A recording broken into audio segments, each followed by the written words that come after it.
Hey guys, you know I've moved to Dubai, and so it only makes sense for me to partner with a local company, Live B&B. If you're thinking about coming out here for a vacation, we have the perfect offer for you. If you want to find out what that is, click the video up here and down in the description. Check it out.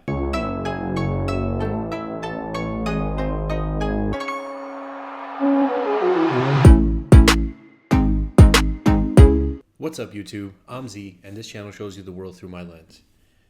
Okay, everybody's talking about this, and I thought that I wanted to just, give my 2 cents. Right off the bat, everybody who's titling their videos like Kendrick Lamar lied, blah, blah, blah, I'm just going to address that right away. He didn't lie, right? This is just a way for people to get more clicks and stuff. Hopefully I didn't title the video that, because then I would be doing that.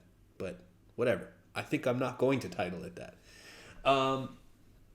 The thing about this is, so some weeks back, when all of this was going down, there was a post that circulated around, and then some of the big reactors, I think starting with Shaq, my personal goat of reaction channels, put out a video basically saying how Kendrick Lamar and his team are removing copyright from reactors. This was like right after Not Like Us dropped, and allowing reactors to make money off of the diss tracks and stuff. And so I saw Shaq's video. And I was like, oh, this is amazing, because this has done better than a lot of my videos have done, because it was that big of a moment. Just to give you guys context, I'm at 22,000 views with this video, and with a channel of my size, I mean that's amazing, right? Like I typically, my average view videos are like in the 2,000 to 4,000 view range.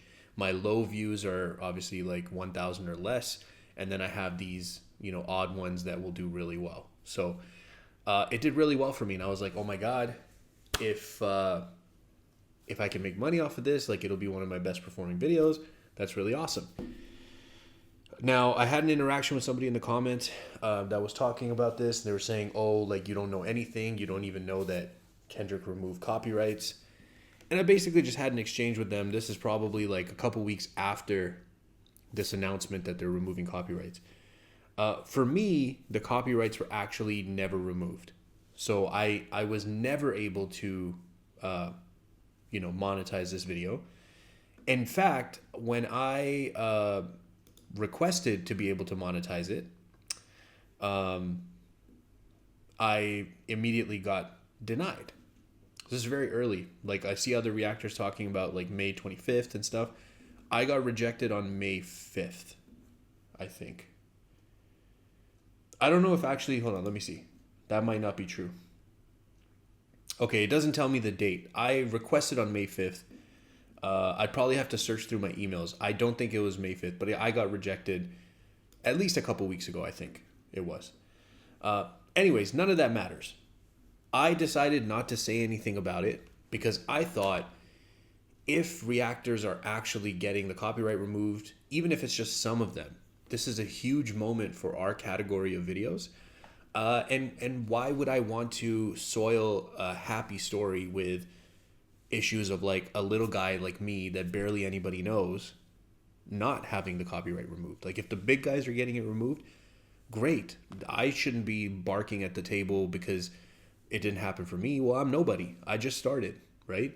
Let the big dogs do their thing. And when they make progress, the rest of us can make progress behind them, right? So I just didn't say anything. Now, this has nothing to do with Kendrick. At the end of the day, we live in a capitalistic world. Money rules the world. And when you're talking about these mega corporations in music, in the music industry, that's all that's going to matter. So if in the beginning they entertained it and said, yeah, if Kendrick wants to release the copyright claims on this, sure, let's do it. But maybe they didn't understand what they had on their hands. The mega success that this track has had worldwide worldwide is going to make people change their minds.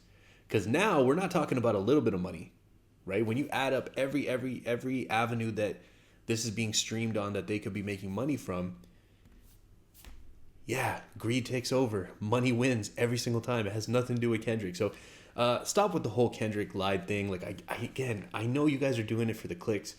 I just don't like that because, you know, it's just not true. Okay? In case you all didn't know, I thought I'd just show you some stuff here. The way it works, I'll just show you here my video. If I go here to the copyright section, okay, and I go to see details, this is where we're going to see that monetization is ineligible. It'll also say that the video cannot be viewed in Belarus and Russia. Ever since the Ukraine situation, a lot of UMG, WMG, a lot of these SMG, or SME, sorry, not SMG, SME, they blocked their videos in Russia as like protest for that conflict, right? But yeah, so this dispute got rejected. And basically what that means is that any money that this video makes goes to the claimant. The claimant meaning the person who owns the copyright for the song. So that's going to be the label under which Kendrick released this track, right? When an artist says that they want to do something for people is in this type of regard, the only artists that can say that and follow through without someone trumping them are fully independent artists. Anybody that has distribution through a label or through anything like that, they are lower on the totem pole, even though they are the talent, even though they are what people are, you know, coming to the shows for. They have less power than the people who are actually distributing the music. Okay. Now I'll show you guys what happens in this particular scenario. You know, for reactors, we don't make money on the vast majority of our reactions, at least the small guys. I think the big guys have deals, they have insider connections, and so they do make money off a lot of their stuff. I even saw a video where No Life Shack was talking about how the ones where the label don't want to release copyright claim, they'll pay him for the reaction, so they must have like some sort of like pre-designated fee, like maybe he makes $1,000, or I mean, he's really big, but I'm just throwing out a random number, probably too low, but maybe he makes $1,000 for reacting to a video or whatever, right? I don't know. But for the rest of us, small channels, we don't make money on the vast majority of our videos. One of the ways that we try to make money is that we submit these disputes in hopes that one of two things happens. They're either going to take pity on us and have mercy and say, yeah, Z, sure, let's release this claim. You can monetize this video. Happens very rarely. There's certain artists that it happens regularly, but a lot of times it's quite rare. The second way is they're so busy that within the 30-day period, there go the balloons again, within the 30-day period, they do not respond to the dispute. And once that 30 days passes, it basically means that the claim gets released because they had 30 days to address the dispute. They didn't, so then it goes in our favor. Then we can make money off of it. And in that 30 days, it'll hold the money that the video makes in what's called escrow. Basically just means it's holding it where if it does get released, then all of that money that it did make in that 30 days comes to the creator. If it doesn't get released and they reject the claim, then it goes to the claim holder, right? The third thing that can happen, which is the bad thing, so no, it's not the one of the two things that we want, is the rejection. And if it gets rejected, the money goes to the claim, right? Now, when it gets rejected, there is a further action that you can take. Okay, so we go to select action and you click this, appeal, right? Because these top three options are not really good options. It's trim out segment, replace song, mute song, defeats the whole purpose. You're not going to hear the song. What's the point? Appeal, okay? They have to review the appeal within 7 days. However, if they reject your appeal, you get a copyright strike. this is where your channel starts getting in trouble. Okay, now luckily, I'm in a situation right now where I don't have any copyright strikes active. Okay, this is the first time in months that I'm in this situation. I never appeal. Again, I'm a little dog. Nobody knows who I am. So if I get rejected, just like, well, I got rejected. Sure, I didn't make money off of that video, but a decent amount of people saw it. I got some subscribers from it. It's great, right? So for example, if I look at this video alone got me 161 subscribers. Okay. So even if I didn't make a single penny off of this video specifically, the growth from my channel overall is fantastic. And I can't ignore that. And so for me, I get a net positive experience. Of course, it would be great to make money because, this costs me time and effort and all of that stuff. But, I want to look at the glass half full, right? Now, if you get copyright strikes, here's what happens. You can get one. It'll be this big red mark on your page, not for you guys to see, but for me to see on my studio, which will remind me that I have an active copyright strike. It lasts for 90 days. You have to do this course. It's just like, 6 or 7 questions, something like that, where it'll ask you questions about, is this copyright infringement or whatever. It's like, doing the driving course when you get a ticket.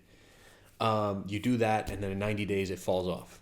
Now, you can email the contact that will be available there and plead your case directly without going for an appeal and just say, hey,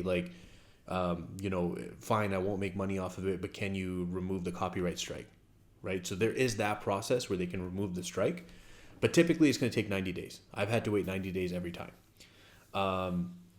You can only get 2, right, where your channel is still active, but I believe if you have 2 active strikes, you could lose your monetization or you could have limited monetization status. And if you get 3, this is where the bad news comes in, you lose your channel. Now, I haven't experienced this, okay, because I still have my channel. I don't know what happens after that. I don't know if there's a process to appeal that, to get your channel back, but obviously it's pretty high stakes, right? We're talking about people who do this as a full-time job. I do this as a part-time to supplement what I do every day, but it's a tough situation. So I understand where reactors are coming from, but I just wanted to share my 2 cents and explain why reactors might feel a certain way about not being able to make money off of it. I mean, I think that if you feel like you're bringing value through commentary, through analysis, through breakdown, which I try my best to do, you are transforming the content to something different. It's different listening to it with a breakdown and a commentary than it is listening to it by itself. And I think that effort does deserve something. I hope that in the future we get to a place where that's possible. I think that, record labels and reaction community working in harmony, there's a lot more upside, okay? And I'll just share one example. I mean, when you look at someone like Shaq, I mean, he's the biggest fish out there when it comes to reactions, right? But when he reacts to someone's song, especially if they're like a mid to low range artist, his reaction is sometimes, or sometimes even more of the times, going to get more views than the artist's video itself. Okay? Now, in that moment, it's like, yeah, of course the label would not want Shaq to make that money. They want to take the money. But what about the exposure for your artist? Do you not realize that Shaq has become like his own distribution? He's his own version of what you guys do. Now imagine if you could work together and we could all grow these artists and grow their fan bases together, right? I just think there's so much potential, but it's difficult when people only see what's in the moment right in front of them and they don't have that future foresight for the potential. And I think that's the moment that we're at right now. But it's not Kendrick's fault, so don't blame him. It's the labels, it's the incessant need to make more money than you're already making, which is a ton.